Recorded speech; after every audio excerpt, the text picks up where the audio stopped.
Hi guys, welcome back to the One Wolf UK YouTube channel. Today we are in the studio and we are going to be chatting you guys through the PCA posing. So this is going to be your 4 mandatory poses. Now, the reason that we've done this is there's not that much information out there for first timers when it comes to your posing, and it can be a little bit overwhelming if you don't know what you're doing. But I promise you girls, the quicker that you get started in your practicing, the easier it becomes. So we're going to be covering your 4 mandatory PCA poses, what to do, and also common mistakes within the poses and what we're looking for within each pose itself. Okay, so please enjoy. Please like, share, subscribe. If you're a first timer, this is going to be vital information for you. However, if you're not a first timer and you just like the poses and you want to send them to your coach with your physique updates, then you can reference back to this YouTube as well. So I hope you enjoy the video, guys, and thanks for joining us in the studio. Okay guys, so first of all, we are going to demonstrate the PCA front pose. Now, we've got a couple of variations of the PCA front pose itself, and what we are trying to show on that front pose is the roundness of the quads, small waist, and a V taper shape up top. Now, what we want to be doing is starting from the bottom and thinking about the bottom all the way up to the top. So you have got your feet that are placed just about shoulder width, okay? Now your toes are going to be pointed out ever so slightly, not as much as a 10 to 2, but round about a 5 to 1. We'll say 5 to 1. Okay, so we're going to have a soft knee, and we're going to be pushing your quads out to each side of the room, okay? Now we're going to be setting that butt back as hard as we can so we can give that illusion that we've got the smallest waist possible. And then from this position up top, we want to be seeing lats, and we want to be seeing delts on top of lats, and delts being the highest point of the body there, okay? So, toes, let's reset. So, front position, we are going to have the feet about shoulder width apart. Good, okay. Now, toes at about a 5 to 1. Now, this is going to depend massively upon your physique and whether you're bikini trained or bikini toned. You may either dig down deep onto your heels and grind them into the floor, or you may grind down onto your toes.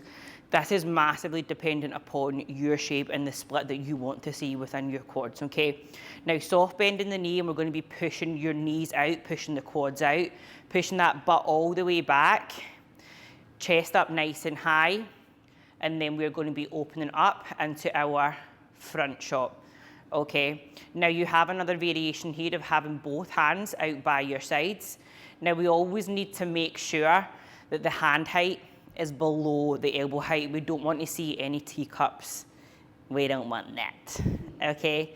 So we want to be seeing lat here. We want to be seeing delts sitting on top of lats, small waist, quad shape as well, okay? We've also got another variation of the front pose where it is your power pose. So it's going to be both hands placed upon your hips. Now, you need to be careful with this shot. If you can't already flare your lats, you're going to struggle to get into this position. So flaring your lats is something I'll chat about in a wee sec, but this is super, super important that you nail this to get that overall V taper shape, small waist, big legs, big lats, okay? Belly button in to spine, sitting up as tall as you can be, chest up nice and high, and your hands are onto the smallest part of your waist. Okay, awesome. So, first pose done, but we need to make sure that we are able to flare our lats in the process of hitting that first shot, okay? So to flare your lats, what we need to think about is there's no squeeze in the back at all. There's a common misconception that to show off your muscle in your back, you need to squeeze it, but what we're trying to do is relax the back as much as we possibly can. So remember, we're trying to treat our body as 2 separate entities, okay? The legs are different from the upper. So when it comes to spreading your lats, what we need to think about is, if we reset the body, what we need to think about is the lats are sliding doors. They're sliding open as wide as they can be. Now, we don't want you to be cutting off the lats by any means, because then we don't see this taper shape here. So the lats are sliding open. The shoulder blades are sliding open. Now, if you feel that you struggle to connect your lats, think about the movement that you do when you're doing like a single arm pull down. That squeeze that you feel in the lat, that's you connecting with your lat. So this is how we want to be connecting with the lat here, and it just takes practice and it takes time. Sliding doors, they're opening as wide as they can be. Delts are sitting on top of the lats. Now what you can do at home to practice your lat activation is pop a pencil under both of your armpits.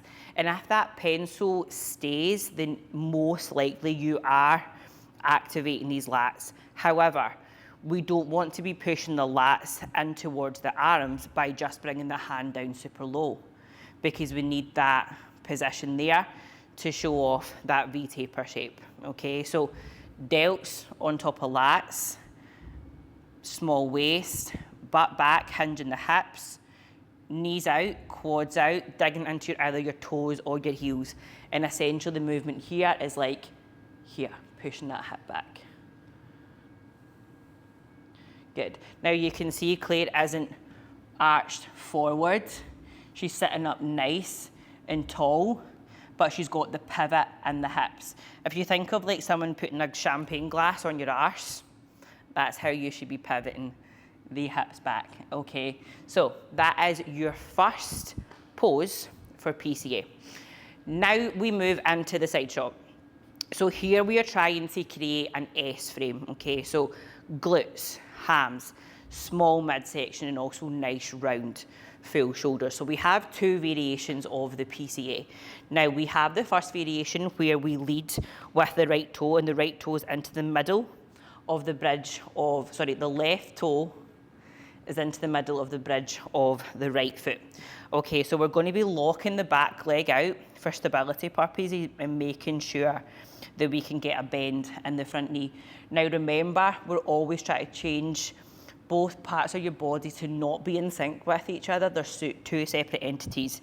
So from here, what we want to do is again have that pivot in the hips, and then from here, we want to be nailing these hips to face the wall in front of us. So this is when we have to think about it as two separate entities. So the backhand is going to be placed between the hip bone and the belly button, dependent upon what works for you as an individual. Then we're going to be rotating that elbow round to the front of the room. And then from this point, we can open up here, making sure that we are still seeing lat, making sure that the elbow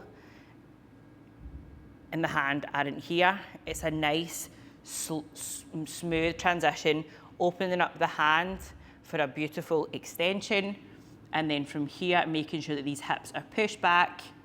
Good. Belly button into spine. And what I want you to think about is when belly button comes into spine, almost think about that movement you think when you're sneezing. Achoo. That's going to make sure that we're keeping that midsection tight.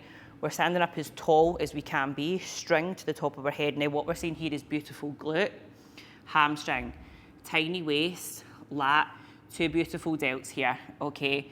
Claire's not turned all the way around here, because if she is, then all we do from that position is lose the waist, lose the glute, okay? So we need to make sure that that hip is as close to the wall in front of us as possible. Sorry, you can relax now.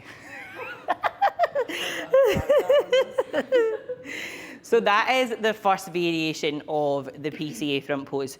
Now we also have a second variation of the PCA front pose, which is your favourite. Yes. Which is your favourite. So it's going to be massively dependent upon how you look towards the end of your prep in regards to what pose works best for you. But my advice would be to practice the both of them, and what you could end up doing is using one point as a transition point. You could start from here and then transition into that point if you needed to, but you're better off to practice them both. So pose number 2 of this side. Okay, so what we're going to be doing instead is we are going to be leading with the right leg this time. So how we're going to set ourselves up is bring your feet together for me a sec, Claire. And what we're going to do is slightly step back with the left foot. And then that gives us the opportunity to come up onto the right toe. Perfect. Now, what we're trying to do in this position again is show glute, ham, small waist, beautiful upper lat. We're looking for that S shape, okay? So the hand positions are exactly the same. They don't change at all. So the hand is going to come between the belly button and the hip bone. You're going to rotate that elbow around to the front of the room, and then you're going to be opening up this lat. Now, what we don't want to see is hands all the way out here, because from that position, you've got a massive space between the forearm and the glute, right? Now, if we have the hand down a little bit lower, we're able to see that beautiful line that Claire's got within her glute to waist to hamstring, okay? So these are massively dependent, both of these poses are massively dependent on what works for you as an individual. We don't want to lock this knee out because we don't want to change our mobility from the lower back. We still want to be flexible within that lower back. And if you lock that knee out, the lower back can become less flexible. So a very, very, very soft knee. Pushing the hips towards me and having that hip hinge, belly button into spine, sitting up as tall as you can be, and we're seeing both beautiful delts from the judge's perspective. Okay, and relax.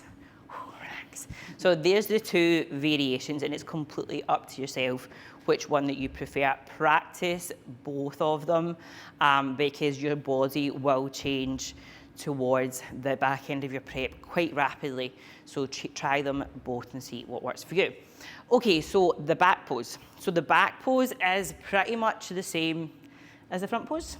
Yep. But people struggle because you can't see yourself, and this is why you can't rely on a mirror for your posing, okay? So my advice would be, when you are doing your front pose, close your eyes.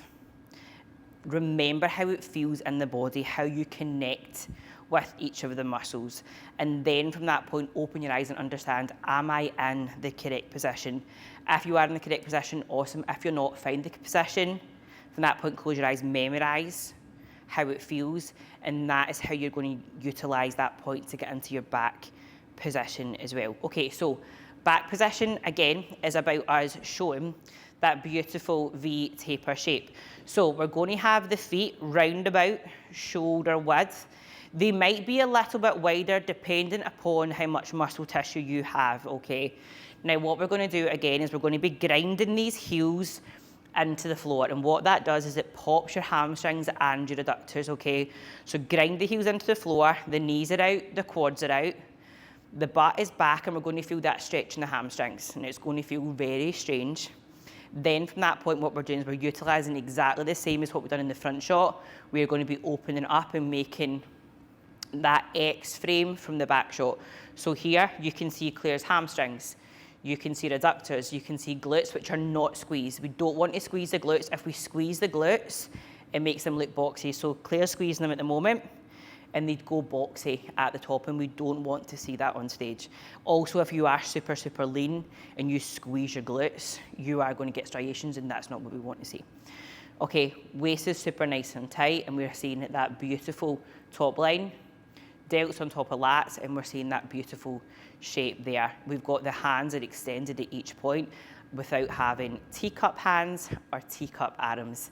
Okay, you can have the option as well of putting one hand onto the smallest part of the waist if you wanted to do so, but remember, you need to make sure that you've got the availability to flare your lats and that you are good at flaring your lats as well. So practice makes perfect on this one. And then the same, you can put both hands exactly the same as the front position, okay? So you've got the three options. You've got the power pose, you've got one hand out by your side, and then you've also got two hands out by your side as well. Beautiful. Right, relax. Okay, so that is the front position, the side position, and the back position. Now, the last one that we have got is the other side. Now, it's exactly the same as this side. However, everybody has probably a good side. Yeah. Good side and one side that's maybe not so good. So this is why it's important to practice mobility. So keep in the loop with us in regards to our mobility YouTube, which we will also be releasing after this YouTube as well. So this position, exactly the same as this position, but you are just changing the way that you are moving your feet and your upper. So we're going to start again with this foot. So the foot is in the middle of the bridge of the foot. We're going to try and get up onto that toe as much as we possibly can. Exactly the same principle, hinging the hips back towards me, pretending that you've got a champagne glass on your top of your arse. And then from this position, we are full extension up through the torso. The hand is coming to the middle between the hip and the belly button, rotating round. You're going to be opening up here so we can see lat, we can see glute, we can see hamstring, we can see tight midsection, okay? It's from this position. And that is exactly the same position as what we would done from the previous point, but it is just a rotation, okay? Relax, baby. Ooh. And then our last one, which again is Claire's favorite one. Maybe not on this side, maybe that's your favorite side, but this is Claire's other one for PCA, is the one with this other leading leg. So again, we're going to be leading with the back foot and right up onto that toe. Beautiful. Again, soft, soft, soft knee, so we're not hyperextending it. We're hinging these hips back. Beautiful. Full extension through the torso, and then from this position, the hand comes onto the waist. Beautiful, and then this hand is out by the side. Again, making sure there's not a massive space between glute and forearm. We can see lat, we can see two beautiful delts on top of the lats, midsection tight as well, okay? Relax. Okay guys, so that is your basic mandatory poses for PCA, and this is the poses that you will use within your quarter turns, all right? So it's really important that you do nail these, because this is what you are marked on when it comes to your comparisons. Now, what you need to remember is the eye walk itself within PCA isn't marked, and that's when you can have a little bit more fun, but it's still really important that you do present yourself well. So first of all, our advice would be nail your comparisons and your quarter turns. Yep. And then from that point, once they're nailed, then you can start to add in your transitions, which we will also go through in another YouTube video. And then you can put it all together. And then from that point, you are individual, which you can have a little bit more fun with. And then, of course, the pose down, which is exciting. So stay tuned for more tutorials within the posing. Thanks for tuning in. If you liked, please like, share, subscribe. And if you would like to book a posing session in with either Claire or myself, please click the link in the bio and get booked in with us for either PCA or IFBB.